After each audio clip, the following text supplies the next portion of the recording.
Right, and the 5-member committee set up to investigate the bribery allegations against some judges and magistrate judges has indicated it will go ahead with its work despite the interlocutory injunction filed by the lawyers of the implicated judges. Godfrey Tenam reports that the lawyers of the judges want the committee to suspend sitting until the motion filed on the procedure to impeach them is heard on the September 22nd.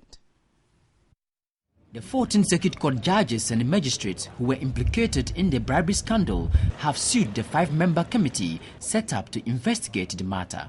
They are seeking a declaration from the High Court that the move by the Chief Justice to impeach them is against the Judiciary Service Act. However, the committee set up by the Judiciary Council, chaired by a Supreme Court Judge, Justice Sophia Adinyira, has indicated it will continue with the sitting.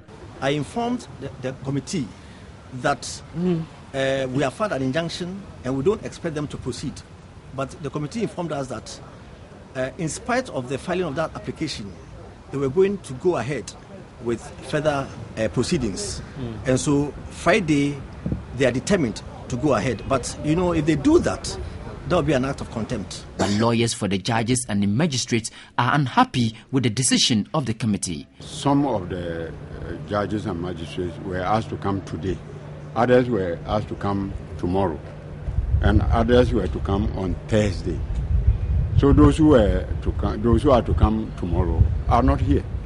Those who are to come on Thursday are not here. So we don't have specific instructions from our clients whether they will participate or not. But they are judges and magistrates. And they should know that when applications are pending before them, they are not supposed to proceed. The committee adjourned its sitting to Friday, September 18, due to the absence of one member, Nene Amegache. Some High Court judges have also filed separate suits seeking an injunction on the broadcasting of the video. The investigative journalist Anas Aremeyao Anas, who was to be cross-examined, was at the offices of the Judiciary Service for close to 1 hour.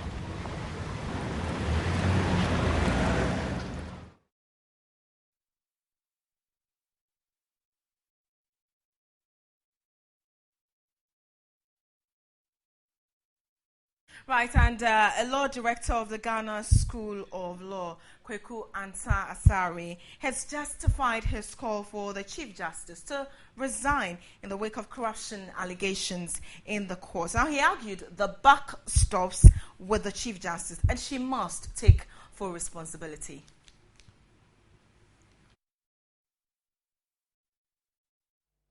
The last entrance exam that was conducted, for instance, I had occasion to photocopy some extracts from writings of Professor Sare about allegations that questions had leaked. I photocopied the extracts and sent them, to the director of the law school for onward transmission to the Chief Justice, and requesting that this year's examination should be investigated. Now, if you are going, to train judges, and right from the admission process, the system is corrupted. We are going to have corrupt judges in future, And I'll use this platform to ask the General Legal Council to suspend common entrance examination into the law school, withhold the results. I understand, they are conducting. That's the allegations. That's not sorry. Yes, you have evidence to prove what you're saying. It's all over. That's why I say Professor Sare has written profusely, and therefore I made photocopies, of newspaper cuttings and sent them to the General Legal Council for investigation. So we can take it up, from there. If you give your intending lawyer the impression, that he can corrupt the system, when he has become a lawyer and therefore a judge, he will remain corrupted. We'll go on the phone line now and speak to Justice Sai. He's a lecturer at the Gimpa Law School. A very good evening to you, and thank you very much for joining us. Yeah, good evening. Oh, so what really is the justification for the call on the Chief Justice to resign? Hello? Yes, can you hear me, please?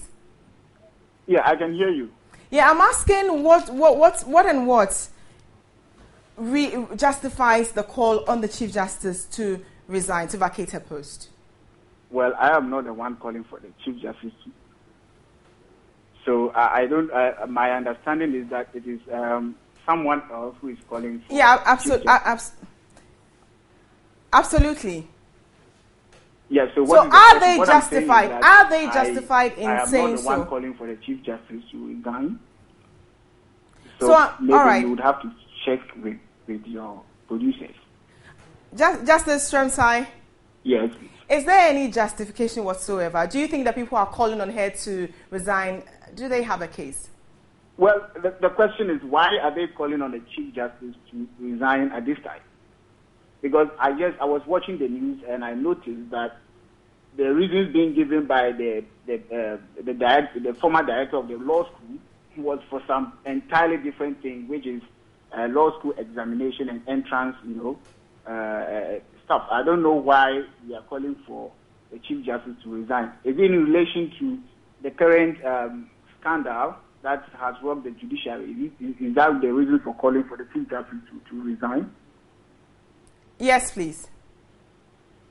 Okay, so what? So if the Chief Justice resigns, then what? Right? Yes, exactly. Bridget, this is a very difficult time, not just for the judiciary, not just for the bar, but for the entire country and our democracy. Okay. You understand? There are real issues that must be addressed. But you see, when we jump ahead of ourselves and make such demands and calls, what we are actually doing is that we are trying to divert attention from the real issues that are rocking us to do other things that are not necessarily related to the issue. Now, let's look at this. If you are calling for the Chief Justice to resign, there must be a reason. If you look at the nature of this investigation, you will notice that it is done by a very complicated undercover work, which means that ordinary observations or ordinary administrative measures couldn't have disclosed this. Then what it means also is that we all must cooperate to make sure that we go to the bottom of this, and those who are supposed to face the law are brought to book. Now, if you call for the Chief Justice to resign at this moment, what you're actually calling for is that a delay in the process, which has been speedily, executed so far. Now, when the Chief Justice resigns, there will be someone who will be active. The person would have to come and abreast him or herself with what is going on, and then a substantive one must be appointed. And the process of appointing the Chief Justice, and which means that most of the issues we are discussing now, or the processes that is going on now, could not even continue. So I think that it is unnecessary for anyone at this time to call for the head or for the Chief Justice to resign, especially when the person has not advanced any legitimate ground for that. Now, look, the judiciary has been undergoing a lot of reforms even before this scandal came up. For example, just about a few weeks ago, the judiciary has there has been overhaul in the judiciary. Judges have been moved around. Other judges have been dismissed for matters like this. What it means is that it doesn't mean that corruption has now come up. What it means is that corruption is now being fought within the system, which should be a credit or some form of credit to the current administration. And if we are not appreciating all this and we close our eyes to all the reforms going on and rather decide that what we are going to do is to call for people to resign, that's why I asked the first question. The Chief Justice should resign, and then what? Do you get the line of discussion? Yes, please. So I think what I'm saying is that any call for Chief Justice to resign at this time is unnecessary, it is jittery, and should not be allowed to divert attention from the positive developments we are having at this moment. All right. There are situations where things happen, and then you genuinely have to call on people to resign. But the truth of the matter is that the administration of justice is not just within the jurisdiction of the judiciary or the head of the judiciary. As you can see, a private person, for example, has been able to investigate it. What it means is that our security, other agencies of state, which are also supposed to help uncover corruption, are also not doing their work. Can we then say that all of them should resign? Then when does the buck stop? Actually, so it is not even true that the buck stops with the Chief Justice. It actually stops with all of us. Those of us who are in the security services, those of us who are supposed to help uncover these instances of corruption and these allegations, all of us, including even the media. So I think on a very serious note, we have to focus on the issues and make sure that we run this process effectively, and we run it so it will be an opportunity for us to continue the reform of the judiciary. All right. Do you think that we have pronounced judgments on the justices? No. No one has pronounced judgment. I mean, looking at the discourse, within even the media fraternity.